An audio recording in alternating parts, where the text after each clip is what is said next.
और चलिए खबरों की शुरुआत करते हैं। पश्चिम बंगाल के राज्यपाल जगदीप धनखड़ एनडीए के तरफ से उपराष्ट्रपति कैंडिडेट होंगे। दिल्ली में भाजपा संसदीय बोर्ड की मीटिंग में यह फैसला हुआ। मीटिंग के बाद भाजपा अध्यक्ष जेपी नड्डा ने धनखड़ के नाम का ऐलान किया और इस बैठक में प्रधानमंत्री नरेंद्र मोदी, गृह मंत्री अमित शाह, पार्टी अध्यक्ष जेपी नड्डा समेत तमाम नेता शामिल हुए। भाजपा के जाट नेता राजस्थान के रहने वाले हैं। उन्हें 20 जुलाई 2019 को पश्चिम बंगाल का राज्यपाल बनाया गया था। वे 1989 से 1991 तक राजस्थान के झुंझुनू से लोकसभा सांसद रहे। 1989 से 91 तक वीपी सिंह और चंद्रशेखर की सरकार में केंद्रीय मंत्री भी रहे। इससे पहले 6 जुलाई को केंद्रीय अल्पसंख्यक मामलों के मंत्री मुख्तार अब्बास नकवी ने कैबिनेट से इस्तीफा दिया था। उनका राज्यसभा कार्यकाल गुरुवार 7 जुलाई को खत्म हो रहा था और इस्तीफे के बाद से नकवी को उपराष्ट्रपति कैंडिडेट बनाए जाने की चर्चा थी। नकवी को भाजपा ने पिछले दिनों हुए राज्यसभा के चुनाव में उम्मीदवार नहीं बनाया था और तब से ही कयास लगाए जा रहे थे कि पार्टी उन्हें किसी बड़ी भूमिका में लाना चाहती है। तो ये कयास पहले से ही लगना शुरू हो गए थे कि हो सकता है कि उन्हें उपराष्ट्रपति पद का उम्मीदवार बनाया जाए। और भी बहुत सारे नाम इसमें रेस में शामिल थे, लेकिन अब जगदीप धनखड़ के नाम पर मोहर लग गई है, यानी कि एनडीए के उम्मीदवार जो हैं उपराष्ट्रपति के, वो जगदीप धनखड़। और क्योंकि पहले इन नामों में कहीं भी जगदीप धनखड़ का नाम नहीं था, तो ऐसे में कयास भी नहीं लगाए जा रहे थे। लेकिन उपराष्ट्रपति के लिए जगदीप धनखड़ का नाम आना राजस्थान के लिए बड़ी बात है, महत्वपूर्ण बात है। और वो इसलिए भी क्योंकि इससे पहले जो उपराष्ट्रपति भैरों सिंह शेखावत रहे हैं, राजस्थान से वो रहे हैं। और अब एक बार फिर से जब जगदीप धनखड़ का नाम सामने आया है तो राजस्थान वासियों के लिए ये बहुत खुशी की बात। और वो इसलिए भी क्योंकि लोकसभा में भी राजस्थान का प्रतिनिधित्व करते हमारे लोकसभा अध्यक्ष, तो वहीं अब उपराष्ट्रपति जो होंगे वो भी राजस्थान से होंगे। तो ये राजस्थान के लिए बहुत गौरवान्वित वाली बात है। और क्योंकि आपको जगदीप धनखड़ के बारे में भी बता रहे हैं कि किस तरह से उनकी शिक्षा रही है, किस तरह से उन्होंने अपने जीवन में सियासी उनकी पारी रही है। राजस्थान हाईकोर्ट बार एसोसिएशन के प्रेसिडेंट भी रह चुके हैं धनखड़। जगदीप धनखड़ सुप्रीम कोर्ट के वकील भी रह चुके हैं। और इसी के साथ राजस्थान में जाटों को आरक्षण दिलाने में उनकी अहम भूमिका, और इसलिए कह सकते हैं आने वाले जो चुनाव हैं उसमें उनकी भूमिका अहम रहेगी। और जो चुनाव को देखते हुए समीकरण हैं उनको साधने में भी एनडीए सफल हो सकती है, क्योंकि जगदीप धनखड़ को उपराष्ट्रपति बनाना, उपराष्ट्रपति पद के लिए कैंडिडेट उम्मीदवार बनाना, ये बहुत बड़ी बात हो जाती है। क्योंकि अब उपराष्ट्रपति उम्मीदवार एनडीए की तरफ से जगदीप धनखड़ हैं, तो विपक्ष के लिए चुनौतियां होंगी। हालांकि ये बहुत सिंपल माना जा रहा है कि बीजेपी को किसी का समर्थन जरूरत नहीं है और उपराष्ट्रपति के लिए आसानी से वो जीत जाएंगे। और हमारे साथ जगदीप धनखड़ के भाई रणदीप धनखड़ जुड़ गए हैं। सर, आपका बहुत बहुत स्वागत फर्स्ट इंडिया न्यूज पर। सबसे पहले आपको बधाई, जगदीप धनखड़ जी एनडीए के उपराष्ट्रपति उम्मीदवार। बहुत बहुत धन्यवाद आपका। सर, कैसे आप उनका सफर देखते हैं, चाहे बचपन से लेके, क्योंकि आप हमेशा उनके साथ रहे, बचपन से लेके पढ़ाई जो उन्होंने की, जो उनका सियासी सफर रहा? बड़े भैया ने सैनिक स्कूल चित्तौड़गढ़ से पढ़ाई की। 5वीं क्लास के बाद 5वीं तक वो क्या कि गांव की स्कूल में पढ़े जी। और बड़े भैया हमेशा अपनी सैनिक स्कूल के टाइम हमेशा क्या कि टॉप क्या करते थे। वो क्या कि एनडीए में भी आ गए थे और क्या कि आईएमए में भी आ गए थे जी। फिर उन्होंने महाराजा कॉलेज से क्या है कि फिजिक्स क्या कि ऑनर्स में बीए किया और फिर उसके बाद उन्होंने एलएलबी की और वकालत चालू की जी। तो बड़े भाई साहब और 89 में वो जनता दल से एमपी बने, भारत सरकार में मंत्री बने जी। तो बड़े भैया हमेशा सबसे लगाव रखते हैं, सबके हितों के बारे में सोचते हैं, सबसे बहुत प्यार करते हैं।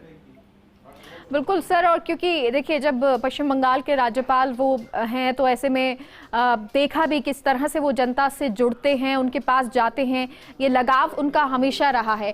ये लगाव क्या हमेशा देखने को मिला और इसीलिए वो जनता की सेवा करने के लिए, जनता से जुड़ने के लिए सियासत में आए थे? उन्होंने सियासत के साथ साथ वो राजस्थान हाई कोर्ट के और सुप्रीम कोर्ट के सीनियर क्या एडवोकेट भी क्या है कि रहे हैं। और वकालत के मार्फत उन्होंने इतने लोगों की सेवा की है।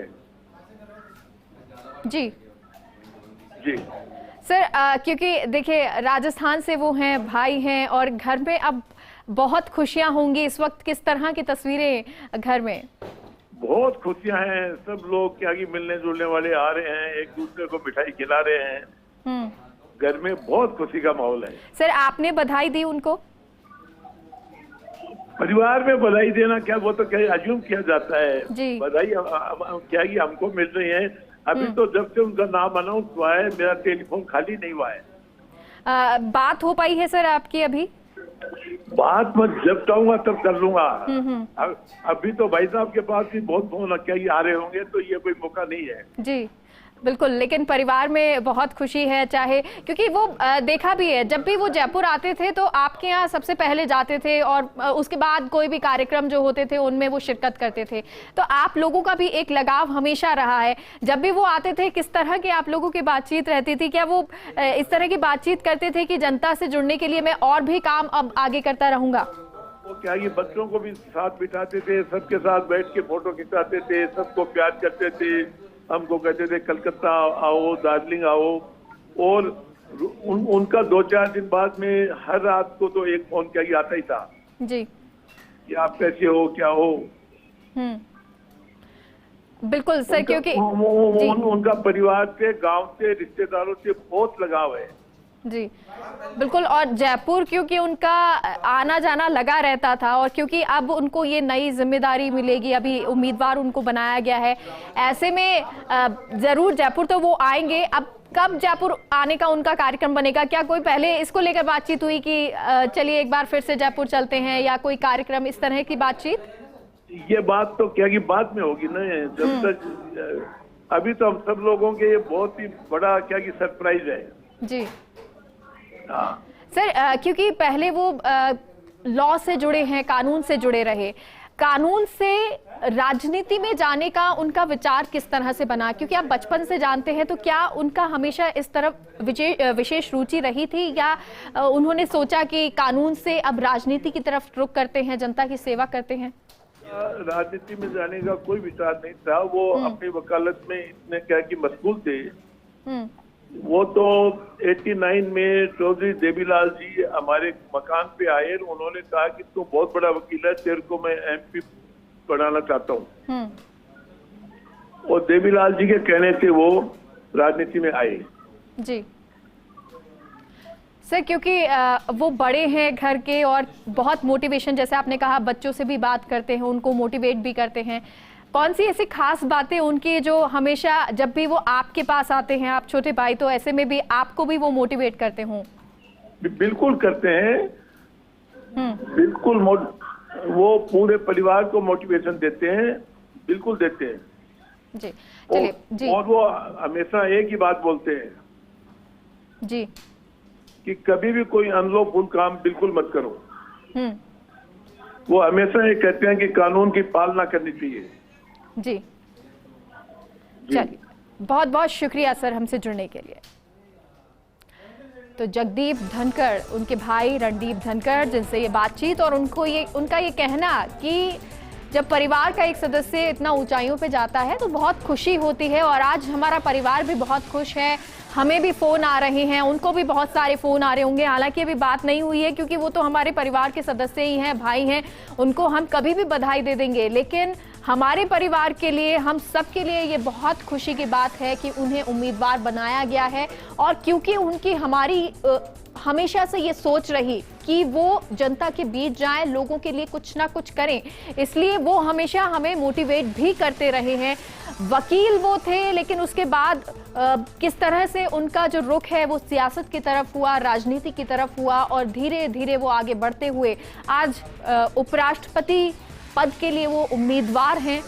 और ये माना जा रहा है कि लगभग जीत तय होगी, क्योंकि समर्थन किसी तरह का बीजेपी को, एनडीए को चाहिए नहीं, और ऐसे में ये जीत तय भी मानी जा रही है। लेकिन जगदीप धनखड़ के लिए, उनके परिवार के लिए आज बहुत खास दिन है, खुशी का दिन है। और ना सिर्फ उनके परिवार के लिए, राजस्थान के लिए भी बहुत खुशी का दिन है, क्योंकि राजस्थान का एक और शख्सियत जो है, राजस्थान की एक शख्सियत जो अब संसद में जाएगी, जो उपराष्ट्रपति के तौर पर होगी। हालांकि अभी वो कैंडिडेट हैं और उसके बाद जब चुनाव होगा तब और साफ हो जाएगा, क्लियर हो जाएंगी स्थिति। लेकिन फिलहाल ये बड़ी खबर जब आज आई, जब जेपी नड्डा ने पहले बैठक हुई और उसके बाद प्रेस कॉन्फ्रेंस करके ये साफ किया कि जब जगदीप धनखड़ ही एनडीए के उपराष्ट्रपति कैंडिडेट होंगे, उसके बाद से ही राजस्थान के लिए ये बहुत खुशी की बात, राजस्थान में एक खुशी की लहर दौड़ गई। क्योंकि इससे पहले देखें तो उपराष्ट्रपति भैरों सिंह शेखावत रहे, वो भी राजस्थान से रहे, और ये दूसरे उपराष्ट्रपति होंगे जब चुनाव के बाद जीत तय हो जाएगी। हम सब लोग और भारतीय जनता पार्टी की संसदीय बोर्ड इस निष्कर्ष पर पहुंची है कि उपराष्ट्रपति पद के लिए भारतीय जनता पार्टी और एनडीए के प्रत्याशी के रूप में हमारे किसान पुत्र श्री जगदीप धनखड़ जी को हम उपराष्ट्रपति पद के लिए अपना प्रत्याशी के रूप में घोषित करते हैं। हम सब लोग जानते हैं कि जगदीप धनखड़ जी, श्री जगदीप धनखड़ जी, ये वेस्ट बंगाल के अभी गवर्नर हैं। और आइए अब आपको सुनाते हैं जगदीप धनखड़ के पारिवारिक सदस्य महेंद्र धनखड़ की प्रतिक्रिया। आज जगदीप धनखड़ का राष्ट्रपति चुनाव के लिए अनुमोदित होना हमारे जिले के लिए तो बड़ा नाम है ही है, राजस्थान के लिए भी बड़ी सौभाग्य की बात है। हम सब इस मामले में बहुत ही गौरवान्वित महसूस कर रहे हैं और आज इसके लिए हमारा परिवार, हमारा पूरा गांव बहुत ही खुशी महसूस कर रहा है। और चलिए अब आपको वो तस्वीरें दिखाते हैं। जगदीप धनखड़ का नाम जैसे ही अनाउंस हुआ, उसके बाद किस तरह से परिवार में खुशी का माहौल, किस तरह से आसपास के लोग, रिश्तेदारों में ये खुशी का माहौल नजर आया। और इससे पहले भाई से भी जब बात हुई, जगदीप धनखड़ के भाई रणदीप धनखड़, जिन्होंने कहा कि पूरे परिवार में खुशी है, हम खुशियां मना रहे हैं, बांट रहे हैं, मिठाइयां बांटी जा रही हैं। और ये तस्वीरें आपको दिखा रहे हैं जहां मिठाई बांटकर खुशी मनाई गई। आपस में सभी एक दूसरे को मिठाई खिलाते हुए नजर आए। राजस्थान के लिए बहुत खुशी की बात। साथ ही साथ ये तस्वीरें जो हैं वो परिवार की हैं, परिवार के लोगों में एक खुशी है।